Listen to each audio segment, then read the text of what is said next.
യുവാക്കളുടെ vote bank ലക്ഷ്യമിട്ട് മുഖ്യമന്ത്രി വി.ഡി. സതീശനും യു.ഡി.എഫ് സർക്കാരും നടത്തിയ വമ്പൻ PR സ്റ്റണ്ട് ഒടുവിൽ അമ്പേ പൊട്ടി പാളീസായിരിക്കുന്നു. പിള്ളേര് മോഡിഫൈ ചെയ്യട്ടെ എന്ന് നെഞ്ചും വിരിച്ച് പ്രഖ്യാപിച്ച് കേരളത്തിലെ ലക്ഷക്കണക്കിന് വരുന്ന വാഹന പ്രേമികളെയും യുവാക്കളെയും ഒരേപോലെ പറ്റിക്കാമെന്ന് കരുതിയ സതീശൻ സർക്കാരിന് മുഖത്തേറ്റ പ്രഹരമാണ് ഇപ്പോൾ സോഷ്യൽ മീഡിയയിൽ പുകയുന്ന ട്രോളുകൾ. ചക്കിക്കൊത്ത ചങ്കരൻ എന്ന മട്ടിൽ UDF അനുകൂല മാധ്യമങ്ങൾ പൂക്കിയ മുഖ്യമന്ത്രി എന്ന് വിളിച്ച് എഴുന്നള്ളിച്ച സതീശന്റെ തനിനിറം മോട്ടോർ വാഹന വകുപ്പിന്റെ നിർദ്ദേശങ്ങൾ പുറത്തു വന്നതോടെ പൂർണ്ണമായും വെളിച്ചത്തായിരിക്കുകയാണ്.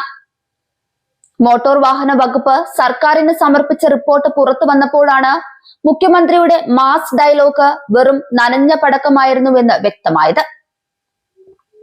വാഹനങ്ങളിൽ വരുത്താമെന്ന് പറയുന്ന 18 തരം മാറ്റങ്ങളും നിലവിൽ വർഷങ്ങളായി നിയമപരമായി തന്നെ ചെയ്യാൻ സാധിക്കുന്നവയാണ്. സീറ്റ് കവർ മാറ്റാം, സ്റ്റിയറിംഗ് വീൽ കവർ മാറ്റാം, എയർ മാറ്റിവെക്കാം, ഡാഷ് ക്യാമറയും റിവേഴ്സ് ക്യാമറയും ഘടിപ്പിക്കാം. ഇതൊക്കെയാണ് സതീശൻ സർക്കാർ ഉദ്ദേശിച്ച മോഡിഫിക്കേഷൻ.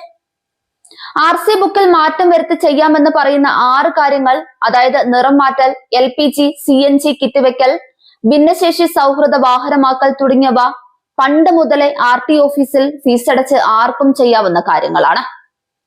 ഇതിനാണോ ഈ PR ഏജൻസികളെ വെച്ച് നാടുനീളെ കട്ടൌട്ടും ഫ്ലെക്സും വെച്ച് ആളുകളെ പറ്റിച്ചത്? മാധ്യമങ്ങളിലൂടെ വിവരങ്ങൾ പുറത്തു വന്നതോടെ മുഖ്യമന്ത്രി വി.ഡി. സതീശനെ സോഷ്യൽ മീഡിയ അക്ഷരാർത്ഥത്തിൽ എയറിൽ കയറ്റിയിരിക്കുകയാണ്. ജനങ്ങളെ കബളിപ്പിച്ച UDF സർക്കാരിനെതിരെ അതിരൂക്ഷമായി പരിഹാസങ്ങളാണ് ഉയർന്നത്. അപ്പോൾ ഇത്രയും നാൾ ഞാൻ ഉപയോഗിച്ചിരുന്നത് മോഡിഫൈ ചെയ്ത വണ്ടിയായിരുന്നോ സാറേ എന്നാണ് സോഷ്യൽ മീഡിയയിൽ വന്ന ഒരു കമന്റ്. വണ്ടി ഷാംപൂ ഇട്ട് കഴുകാൻ അനുവദിച്ചതിൽ പൂക്കി മുഖ്യമന്ത്രിക്ക് കോടി കോടി നന്ദി എന്നായിരുന്നു മറ്റൊരു കമന്റ്.